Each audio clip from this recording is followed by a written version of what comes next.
The salty wind coming off the sea was cold. It bit at Hannah's ears as she walked. The streets of her Busan neighborhood were quiet tonight. The usual sounds of the city were muffled by a thick, wet fog that had rolled in from the water. It swirled around the streetlights, turning them into fuzzy yellow moons. Hannah was tired. Her whole body ached in a good way. She had spent the last 10 hours in her small workshop, a rented garage unit not far from the docks. She was a mechanical engineer. Her hands, even after washing, still had dark lines of machine grease under the nails. They were the hands of someone who built and fixed things. She was thinking about a stubborn torque converter as she walked. Her footsteps were the only sharp sound in the damp air. Around her neck, she wore a simple leather collar. It was not jewelry. It was practical. 2 metal identification tags hung from it. One had her name and blood type. The other was an access chip for her workshop door. The leather was worn soft from years of use, darkened in places by the same oils that stained her hands. Her path home took her through a narrow alley, a shortcut between 2 tall, aging apartment buildings. It was darker here. The fog was thicker. She pulled her thin jacket tighter, her breath making small clouds in the air. She was halfway through when she felt it. Not a sound, but a sudden pressure change, like the air itself had become heavy. The hairs on her arms stood up. She stopped, frowning. A strange shimmer appeared in front of her, near a brick wall. It looked like heat rising from asphalt, but in the cold fog, that made no sense. The shimmer twisted, and the air within it seemed to crackle with silent, distorted energy. Hannah took a step back, her heart starting to pound. This was not right. From the center of the shimmer, a hand shot out. It was massive. It was encased in armor of a dark, matte gray material that seemed to drink the light. The fingers were thick and powerful, ending in blunt, reinforced tips. It moved with terrifying speed and absolute purpose. It was not coming for her throat. It was coming for the collar. The gloved hand closed around the leather band at her neck. There was a sharp pop as the plastic quick-release buckle, designed to break away if caught in machinery, snapped. But the force was not from a slow-moving gear.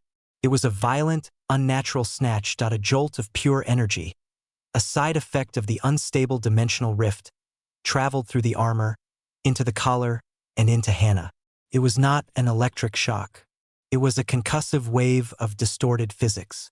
Her vision filled with blinding white light, not from outside, but from inside her own skull. Every nerve screamed a single, silent note of wrongness. She did not feel herself hit the wet ground. She did not hear the muffled, deep grunt of surprise from the being in the rift. She was simply gone, plunged into a deep and sudden darkness. The massive hand withdrew into the shimmer, clutching the simple leather strap and its mundane metal tags. The shimmer flickered, pulsed once, and collapsed in on itself with a soft thump of displaced air. The alley was silent again. Only the fog remained, now gently settling over Hannah's still form lying on the cold pavement. 20 minutes later, Kim Tae-jin was driving his ambulance back to the station. His shift was almost over. He was tired, but it was a calm tired. He liked the quiet nights. He was a paramedic, a former Special Forces medic who now preferred the clear, simple purpose of saving lives in his own city. He was a quiet man, observant, his eyes missing little. He turned his vehicle down the alley. It was a slightly faster route. His headlights cut through the fog, and the beams fell on a shape on the ground. He slowed immediately, his professional focus snapping into place. He parked and approached quickly. It was a young woman. He knelt beside her, his fingers going to her neck. A strong, steady pulse. Good. He checked her pupils with his penlight. They reacted normally. No obvious head trauma. Then he saw the angry red mark on her neck, a clear line of irritation. And he saw that there was nothing on her neck, no necklace chain, nothing that could have caused such a perfect mark. It looked like something had been ripped away. His eyes scanned the area. No pers, no gwolit scattered. Just a woman, alone, with a mark of a violent removal on her throat. It looked like a mugging, but a bizarre one. Who mugs someone for a necklace in such a desolate spot and leaves the person otherwise unharmed? Can you hear me? Taejin said, his voice calm and low. You are safe. I am a paramedic. Hannah's eyelids fluttered. A low moan escaped her lips. Her hand came up weakly, her fingers going to her bare neck. Her eyes opened, blurry and confused, finding Taejin's face. Her voice was a rasp.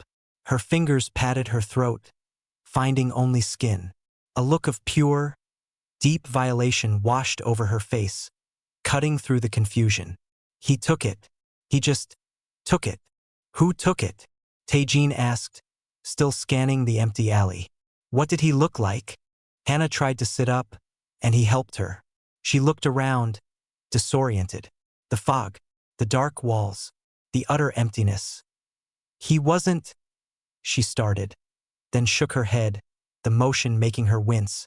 It was a hand, just a hand. From nowhere. She sounded crazy, even to herself. She saw the professional doubt in Taejin's careful eyes, not unkind, but analytical. He filed her words away as shock talk, but the mark on her neck was real. The broken buckle clasp, which he found lying a foot away, was real. It was cleanly snapped, as if by immense, sudden force. This was no ordinary theft. Taejin felt a chill that had nothing to do with the fog. He helped Hannah to her feet, supporting her as he led her to the warm, bright interior of his ambulance. He radioed in a simple, cautious report.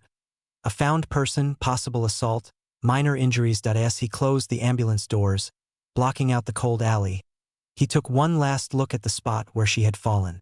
The fog was already erasing it, but the feeling remained.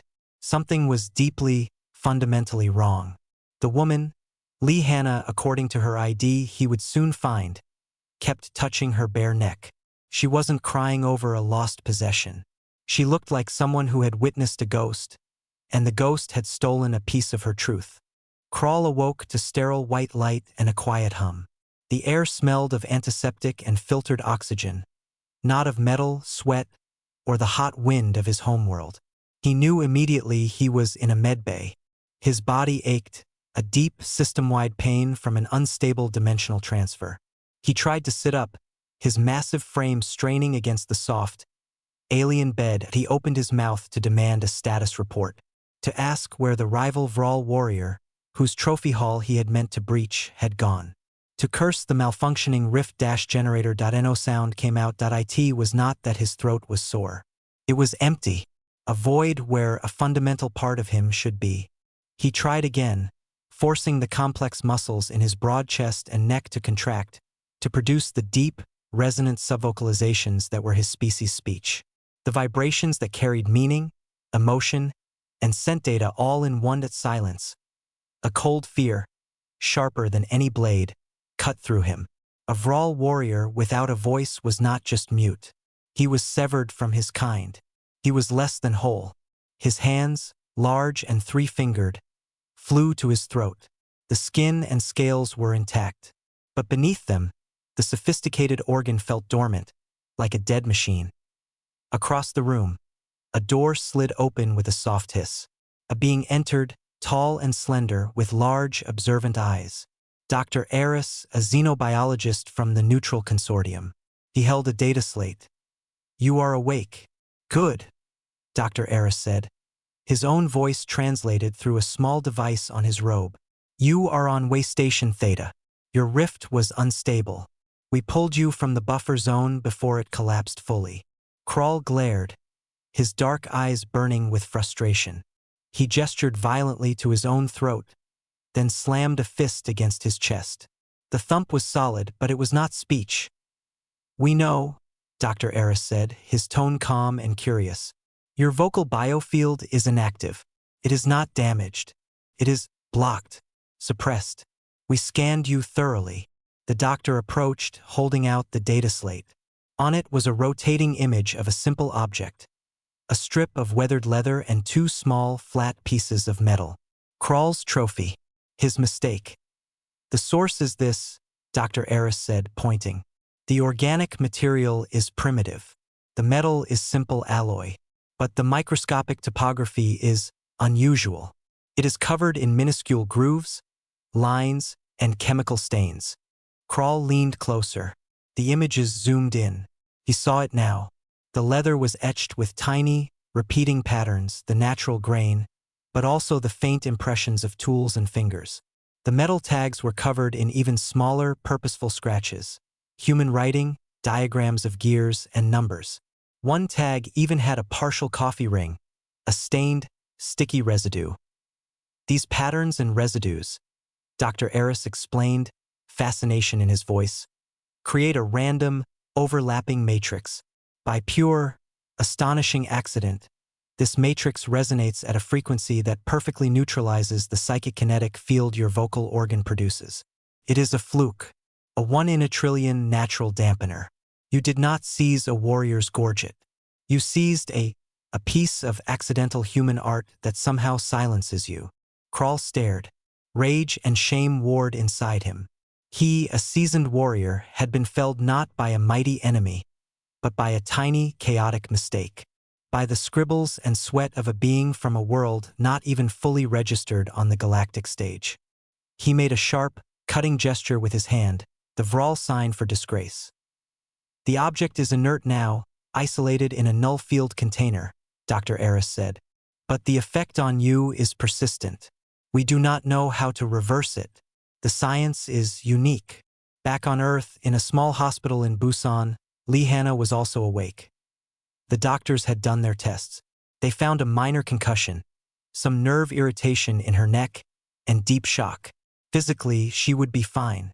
Their reports said she was a victim of a violent but oddly specific mugging. They suggested therapy for the trauma. Hannah sat on the edge of the stiff hospital bed, dressed in a paper gown. A social worker had given her a cup of sweet tea. A police officer had taken her statement with polite, disbelieving nods. A hand from a shimmer, ma'am? Perhaps it was a reflection from a car window, and a very fast thief. She did not argue. She just kept touching her bare neck. Kim Tae-jin had come to check on her before his shift ended. He stood in the doorway, not intruding. "How are you feeling?" he asked. "Empty," Hannah said, her voice quiet but clear. She looked at him, her engineer's mind cutting through the fear. It wasn't about the metal. The tags are cheap. It wasn't about the leather. It's old. He wanted the collar itself. Specifically. Tae-jin asked, leaning against the doorframe. The hand was armored. It had purpose. It wasn't human. She said it flatly as a fact. She saw him absorb this. He didn't call her crazy. He just nodded slowly, his eyes thoughtful. "The mark on your neck is very clear," he said. "And the buckle didn't break like normal. It shattered from instantaneous pressure. The physics are off." Hannah appreciated that. He was looking at the evidence, not the story. "I need to go home," she said. "You should rest here," Tae-jin said. "I can't rest here," Hannah replied. She needed her workshop. She needed her tools. She needed to be around the logic of machines, where things had causes and effects, where problems could be solved. The violation of the theft was a wound, but the mystery of it was a puzzle. And Hannah was very good with puzzles. Tae-jin saw the determined set of her jaw. He gave another slow nod. "I will tell the nurse you are leaving against advice. Be careful. If you remember anything else, even a small detail." He offered her a small card with his phone number on it, from the ambulance service. It was a professional gesture, but a kind one. Hannah took the card. She left the hospital soon after, the strange, empty feeling on her neck her only companion. She did not go home to cry. She went straight to her workshop.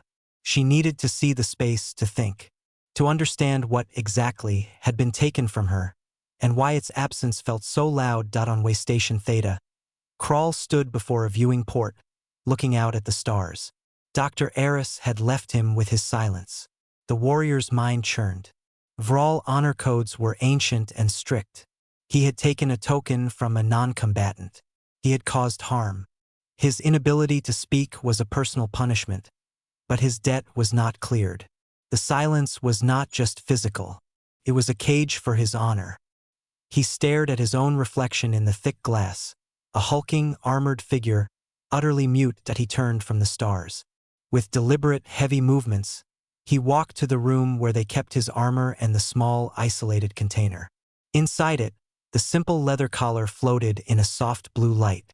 His disgrace, his mistake, and he now understood the only key to his voice. A key made by a creature on a distant, foggy world he had barely even seen. Silence was a prison for Kral. On his world, sound was more than communication. It was identity. The deep hums conveyed family lineage. The resonant clicks told of battles fought. The subtle vibrations could express respect or challenge without a single movement. Now, he had only the noise of his own breathing and the heavy thud of his footsteps that he stood in a stark, circular chamber on the way station. It was a judgment room. Before him, on a raised platform, sat 3 members of the Galactic Consortium. They were different species, their forms strange to his eyes. Dr. Eris stood to one side, a translator device glowing softly point one of the judges. A being with fine, silvery tendrils for hair, spoke. The translator rendered its words into flat, common speech. Warrior Kral of the Vral, you are charged with an unauthorized breach into a Class 3, undeclared sentient zone. You caused physical and psychological harm to a native, Lee Hanna, and removed a personal artifact. Kral could not defend himself. He could only stand, his massive fists clenched at his sides.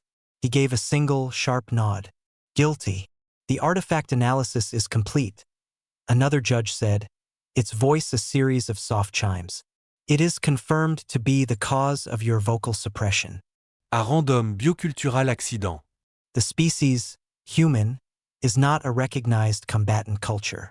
Your act is therefore one of reckless harm against a neutral being. Shame burned in Kral's chest. To harm a non-warrior was the lowest form of dishonor. A stripped-away status. He was less than a new soldier now. Dr. Eris cleared his throat. Honor judges, there is another code to consider. The Vral ritual of balance. If a warrior, by action, creates a debt with another being, especially through the taking of a token, his honor is bound until the debt is settled. He cannot be fully judged until he has had the chance to make it right. The judges conferred quietly. Kral watched them, his posture rigid. The ritual of balance was ancient, older than the consortium itself.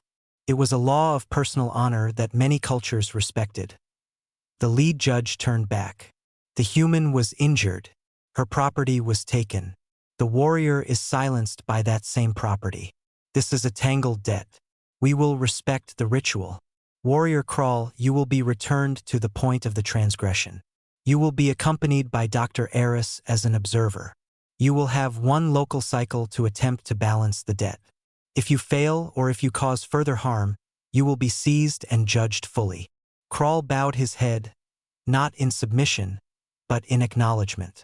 It was a chance, a path, however strange, back to his own honor.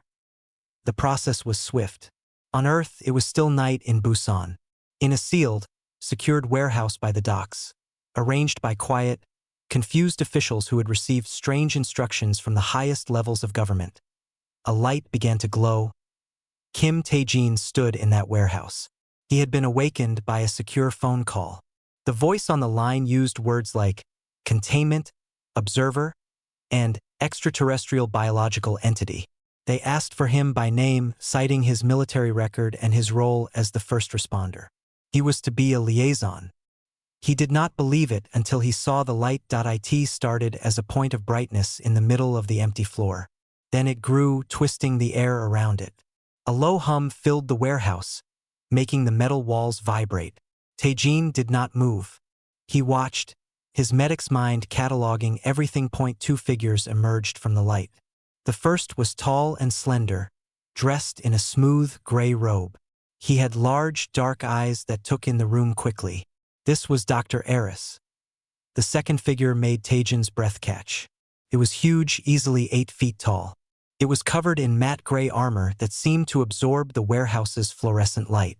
Its shoulders were broad, its posture that of a soldier. Its face was strong, with a prominent brow and dark, intelligent eyes that immediately found Tae-jin's. This was Kral. The light behind them vanished. The air smelled of ozone and something else, something sharp and foreign. Dr. Eris stepped forward. A device on his robe emitted sound. I am Dr. Eris. This is Crawl. You are Kim Tae-jin. Tae-jin nodded. Yes. He looked at Crawl. The alien warrior looked back, but made no sound. Crawl cannot speak, Dr. Eris explained simply. He is here to settle a debt with Lee Hannah. We must find her. Tae-jin processed this. The woman from the alley. The hand from nowhere. It was all connected. He pulled out his phone. I have her contact, but we cannot just go to her home. She will be frightened. We need to be careful. Dr. Eris translated this for Crawl, though the warrior seemed to understand the tone. Crawl reached into a pouch on his belt. He pulled out a small, transparent case. Inside it, floating in a soft energy field, was a simple leather collar and 2 metal tags. Tae-jin stared. There it was. The proof. He took a deep breath. I will call her. I will explain that I have information about her theft. I will ask her to meet somewhere quiet. He made the call. Hannah answered on the 3rd ring. Her voice was tired, but alert. Lee Hannah? This is Kim Tae-jin, the paramedic. I remember. I have something. New information. It is very strange. Can you meet me? The old Pier 3 warehouse. It is important. There was a long pause. He could almost hear her thinking, weighing the risk. You have my collar? She asked, her voice sharp. I have answers, Tae-jin said carefully. Another pause. I will be there in 30 minutes. Tae-jin put the phone away. He looked at the 2 aliens. She is coming. Crawl held the case containing the collar. He looked from it to the door, then back to Tae-jin. He gave a single, slow nod. The gesture was heavy with meaning. It was not a threat. It was an acknowledgement of the difficult path ahead. The debt was here, in this room, waiting to be faced. And for the first time, Tae-jin felt not just fear, but a flicker of understanding. This massive, silent being was not here to fight. He was here to fix a mistake. The warehouse was empty again. The air still held a faint trace of ozone, but the fog from the sea was washing it away, cleansing the space. Kim Tae-jin drove Lee Hannah home. They did not speak much. The silence between them was comfortable, the shared quiet of people who have seen something impossible together. For days, nothing happened. The world did not change. No ships appeared in the sky. No governments made announcements. The story of the alien in Busan did not appear on the news. It was a secret held by a very few. But in a small office in Seoul, a report was filed. Tae-jin and Hannah had spent hours with serious men and women in plain suits. They told their story. They showed the crystal Crawl had given Hannah. They showed the readings Dr. Eris had left on a data stick. The officials listened, recorded, and asked careful questions. At the end, the lead investigator, an older woman, had looked at Hannah. You asked for knowledge and a fair hearing. You got the first. We must work on the second. But you have given us a chance. A good first step. Hannah went back to her workshop. She placed the alien crystal into a reader she built from scrap parts, following instincts more than instructions. It did not give her death rays or starship engines. It gave her mathematics, new ways of looking at energy fields. It was a new set of rules for the universe, written in a language of geometry and resonance. She would spend years, maybe her whole life, beginning to understand it. Tae-jin went back to his ambulance. The streets of Busan were the same. The car accidents, the heart attacks, the falls. But he saw them differently now. He understood that the world was bigger, and that humanity's place in it was not set. Could be shaped by small acts of courage and cleverness. He and Hannah had coffee sometimes. They talked about normal things, but the shared experience was a quiet understanding between them, a solid foundation. Weeks later, on a cool afternoon, Hannah walked to the beach. The wind was sharp.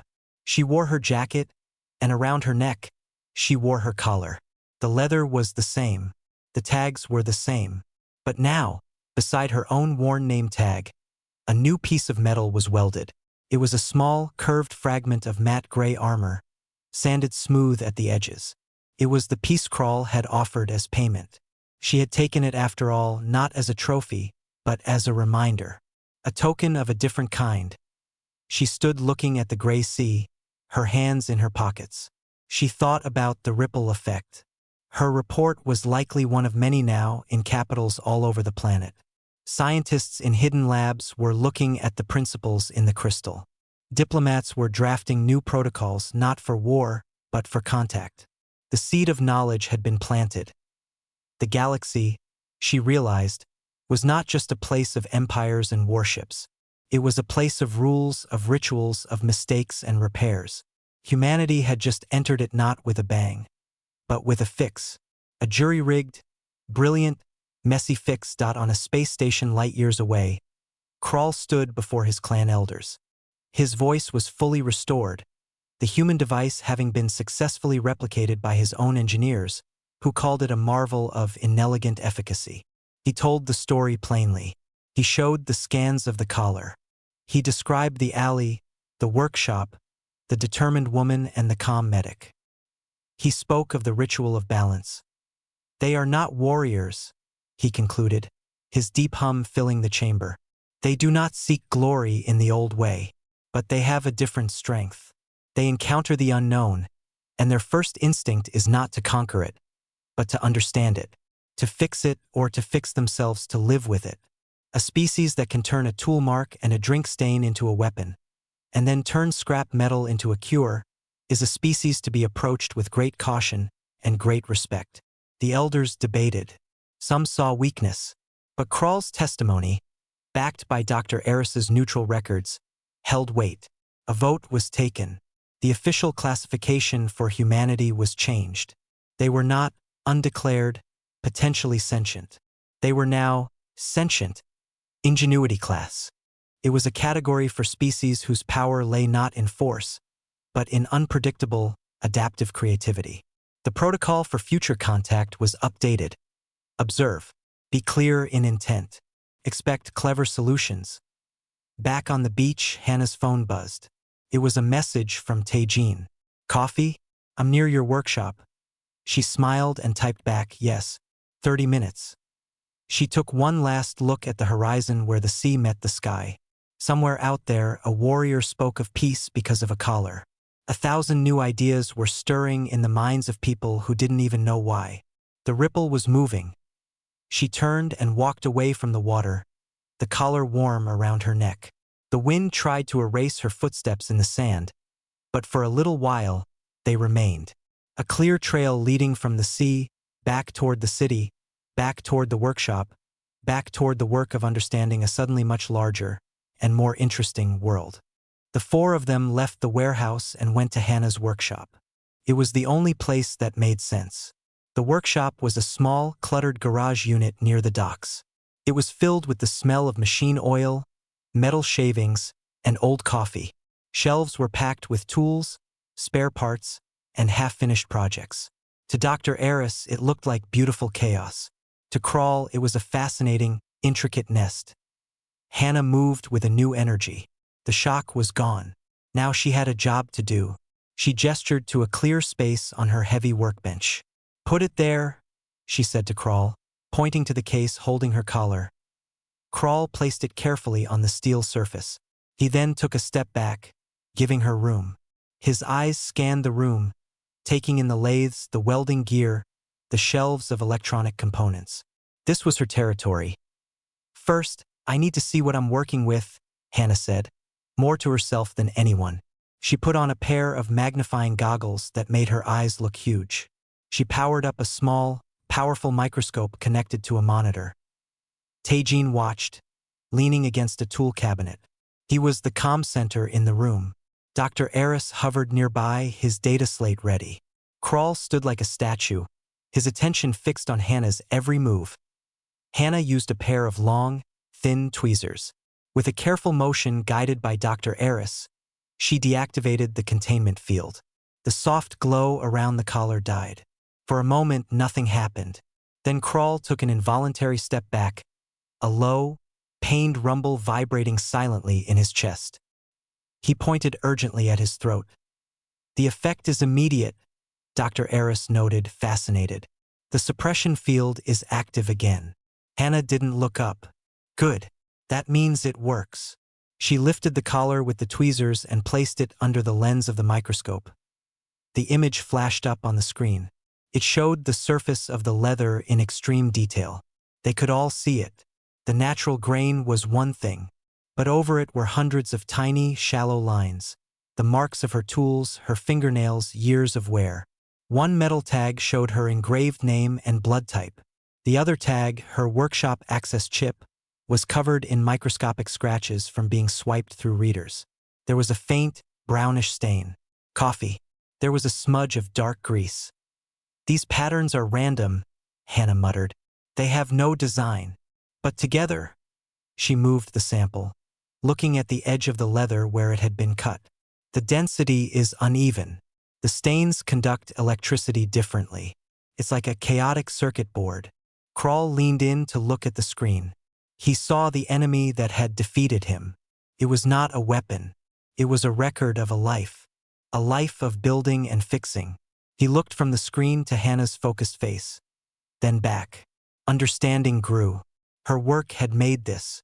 Her ordinary human work. I cannot reverse this, Hannah said finally, sitting back. I can't unwrite these marks or unspill the coffee. The field is a product of the whole object's history. A look of profound disappointment settled on Kroll's features. His shoulders slumped slightly. But, Hannah continued, tapping a finger on the bench, if I can't remove the noise, maybe I can cancel it out. She swiveled on her stool to face Kroll. She pointed at the collar, then at his throat. She made a pushing away motion with both hands. Block it. Shield you. Kroll tilted his head. He pointed at the collar, then made a wrapping motion around his own thick neck. No, not around it. Near it. Hannah's mind was racing. She turned and started pulling boxes from shelves. She found a small, powerful magnet from an old speaker. She found a spool of very fine copper wire. She found a broken handheld radio and began expertly dismantling it for its microcapacitors and battery. What are you building? Taejin asked. A counterpulse, she said, her hands moving quickly. If the collar makes a stop field, I need to make a go field right next to it. They should cancel each other out, like noise-canceling headphones. Dr. Eris was busy scanning the collar's field with his instruments. The frequency is complex, but it has a stable base resonance. If you can match and invert that, I'm not matching that mess, Hannah said, gesturing at the screen. I'm flooding the zone with a simple, powerful opposite signal. Brute force. For the next hour, the workshop was filled with the sound of soldering, the hum of a small generator, and Hannah's quiet muttering. She created a small, messy device. It was a lump of epoxy resin holding the magnet, wrapped tightly with copper wire, connected to a small circuit board and a flat battery. It was ugly. It was practical. She connected it to a test meter and tweaked the small components with a screwdriver. Kroll watched, mesmerized. He saw no advanced tools. He saw scavenged parts, clever hands, and a mind that saw solutions in junk. This was not the technology of his people built in clean factories. This was technology born of need and ingenuity. It was powerful in a way he had never considered. Finally, Hannah sat back. She held the small, crude device between her thumb and forefinger. She looked at Kroll. This is a guess. It might not work. It might do something else. She stood up. Kroll straightened to his full height. The room grew very still. Hannah approached him. She pointed to the side of his thick neck, near where his vocal organ would be. May I? Kroll looked at the device. It looked fragile. It looked absurd.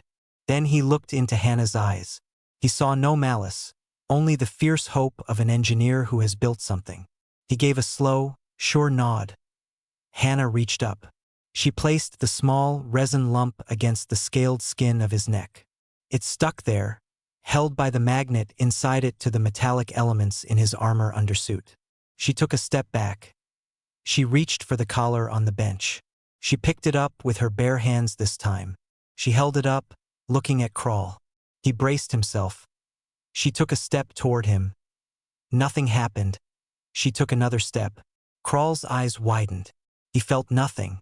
No tightening, no silencing pressure. Hannah stood directly in front of him, holding the collar just a foot from his chest. She looked up, questioning. Krall took a deep, slow breath. He focused. He reached for the deep place inside him where his voice lived. He tried to form the simplest hum. The sound a raw child makes. A sound emerged. It was low. So low it was more a vibration in the bones than in the air. It was a rough, broken whisper of a hum. But it was sound. It was his. A shudder ran through Krall's entire massive frame. His hands came up, not to his throat, but to cover his face for a moment. It was a gesture of overwhelming relief. When he lowered his hands, his dark eyes were bright. He looked at Hannah, and then he did something none of them expected. He placed one heavy hand over his heart and bowed deeply from the waist. It was a gesture of supreme respect, of gratitude beyond words. The ugly little device on his neck hummed softly, holding back the silence. In the quiet workshop, the sound of his breath, now full of potential speech, was the loudest thing in the world. The sound that came from Krall was not a word. It was a deep, resonant vibration that filled the small workshop. It was like the lowest note of a cello, felt in the chest more than heard by the ears.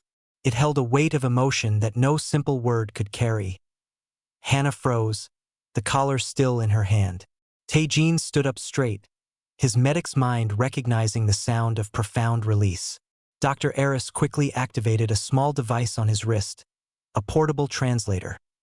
Krall lowered his head, his shoulders rising and falling with a deep, steadying breath. The hum faded. He lifted his gaze to Hannah.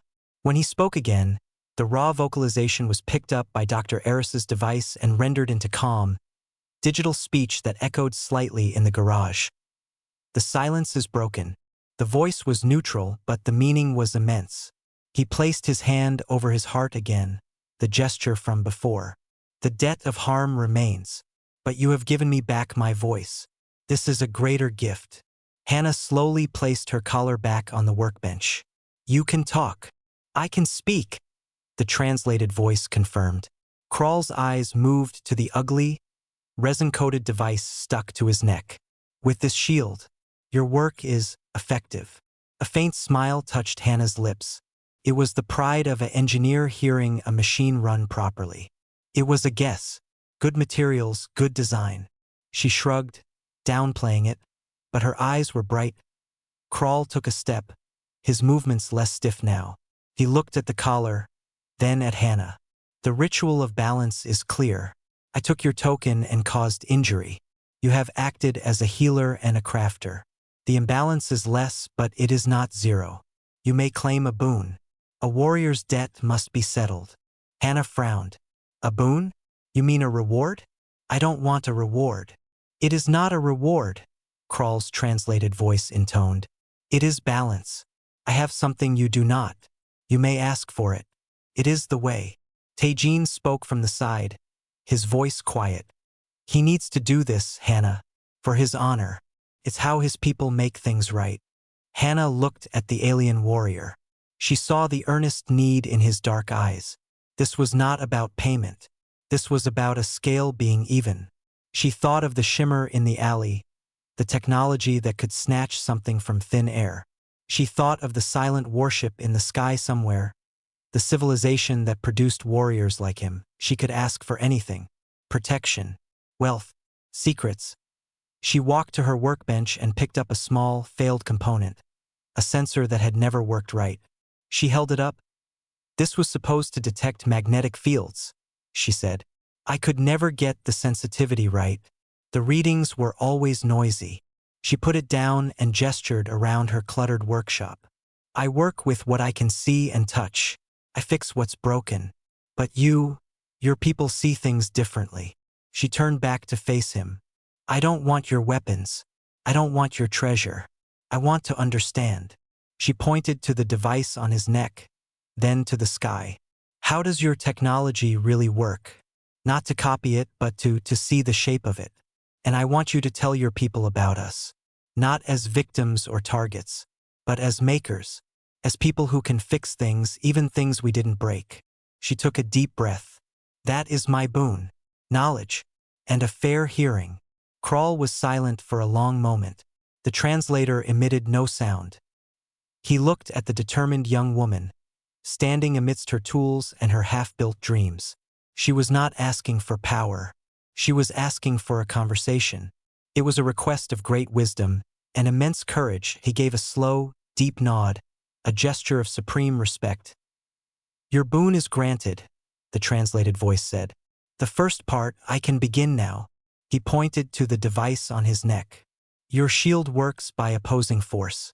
My people's speech works by harmonizing with intent.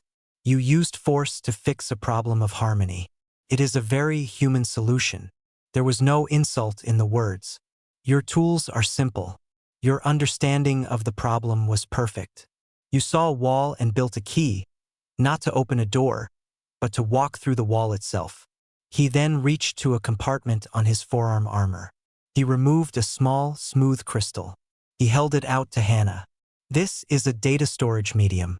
It contains open-access schematics, basic field mechanics, principles of resonance, the universe's building blocks, as my people teach them to our young. It is not a weapon. It is a foundation to build your own understanding upon. Hannah took the crystal. It was warm and lighter than it looked. It felt like holding a secret. The second part of your boon, Kral continued, his posture straightening into that of a soldier reporting, is my duty. I will speak of this. I will tell the story of the warrior who was silenced by a human's history and who was given back his voice by a human's clever hands. I will tell them of the ritual of balance and how it was settled not with blood or metal, but with wire and will. He looked at Dr. Eris. The observer will confirm it. Dr. Eris bowed his head. The consortium record will be complete. Humanity's first formal contact was not an invasion or a surrender.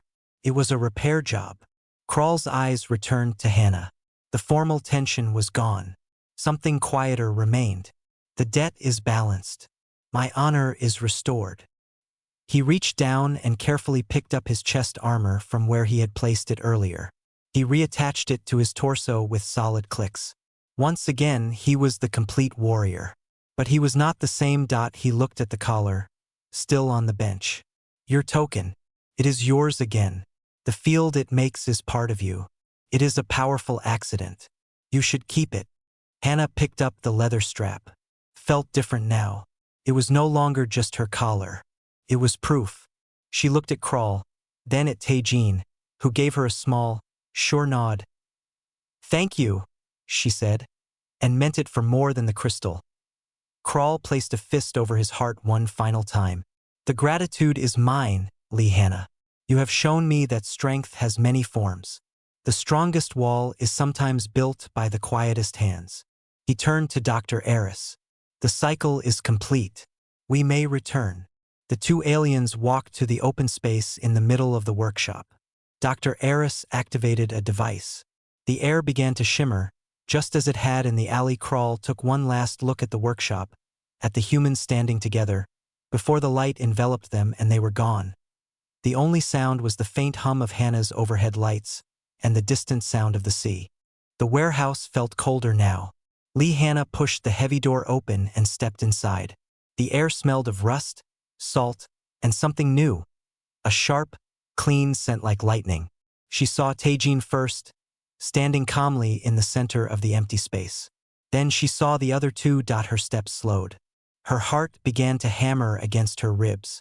The tall one in the robe looked strange, but not frightening. His large eyes were curious, like a scientist's. But the other one. He was huge. The stories from the alley came rushing back. The massive hand, the armor, the impossible strength. This was him. He stood perfectly still, like a statue of gray stone. In his hand he held a clear case. Inside it, she could see the familiar brown strip of leather. Anger shot through Hannah, hot and sudden, pushed back the fear. This thing had attacked her. It had stolen from her. And now it was just standing there, holding her property like a trophy. She walked forward, stopping a safe distance away. She ignored the tall one and Taejin. She looked straight at the warrior. "That's mine," she said. Her voice hard. Crawl's dark eyes met hers. He did not look away. He did not gesture. He simply looked. Dr. Eris took a small step. "Lee Hannah," he said, his translated voice soft. "This is Crawl. He has your token. He wishes to return it." "Then why doesn't he?" Hannah snapped. Her hand went to her bare neck. "Why did he take it? Why did he hurt me?" Crawl's eyes flickered. He understood the tone, even not the words. The anger. The accusation. He moved for the first time. Slowly, with great care, he bent his massive body and placed the clear case on the concrete floor between them. He stepped back. Hannah stared at it. The collar sat in its glowing field. It looked small and sad. "Open it," she said. Crawl looked at Dr. Eris, who translated. Crawl shook his head once. Firm no. He pointed at the case, then made a sweeping gesture around it with his hand, indicating the energy field. "He cannot," Dr. Eris said. "The field contains it. Its effect is active. It is dangerous to him." Hannah's mind, trained to solve problems, latched onto that word. Effect. What effect? What does it do? Before Dr. Eris could answer, Crawl moved again. This action was different. His hands went to his own chest armor.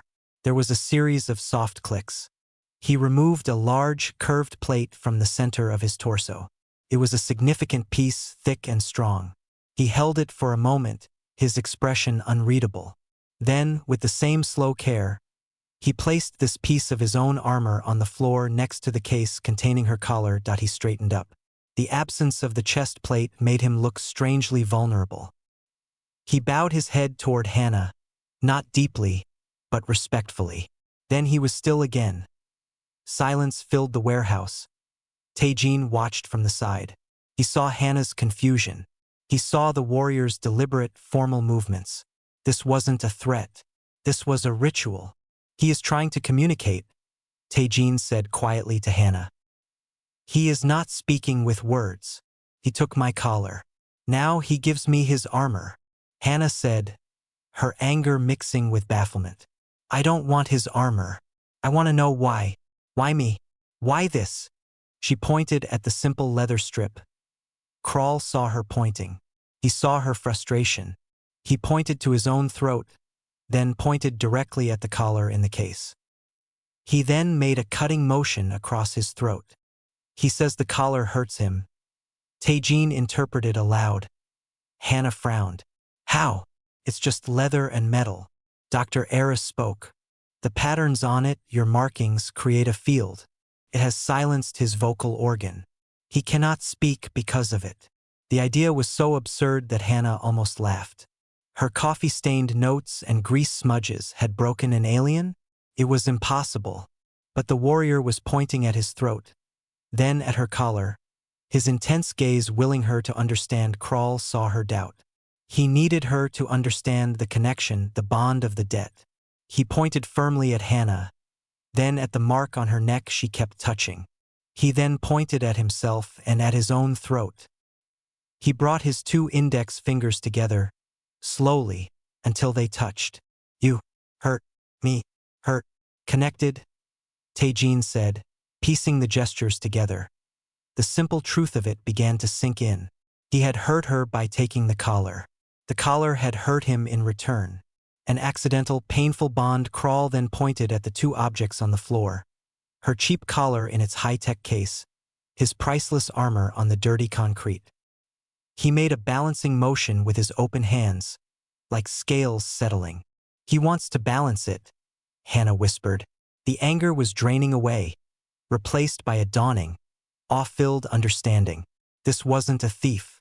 This was a soldier following a rulebook she couldn't read. He was trying to pay for his mistake with the only valuable thing he had. His own protection. She looked from the alien's offered armor to his face. His expression was not angry or proud. It was solemn. It was the face of someone waiting for a verdict. Hannah took a deep breath. She walked forward, past the two objects on the floor, stopping closer to Crawl than she had ever imagined she would. She looked up at him. He looked down at her. I don't want your armor, she said slowly, clearly. She pointed to his chest plate, then shook her head. She then pointed to the collar in the case and to her own head. I want to understand. She pointed at the collar, then at his throat, and made a questioning gesture with her hands. How does it work? How do we fix it? A change came over Krall's face. The rigid tension eased, just a little. He looked from Hannah to Taejin, who gave an encouraging nod. The warrior understood. She was not claiming a prize of war. She was accepting the debt but changing the terms. She wanted knowledge, not payment. He gave a single, decisive nod. He pointed at her, then at the collar case and made a twisting, working motion with his hands. Doctor. Eris translated the intent. He agrees. The balance will be in the fixing. You will work on the problem. Hannah felt a strange thrill. The violation was still there. The fear was still there. But underneath it was a new feeling. Purpose. She looked at the silent giant before her and managed a small, firm nod of her own. The debt was acknowledged. The real work could begin.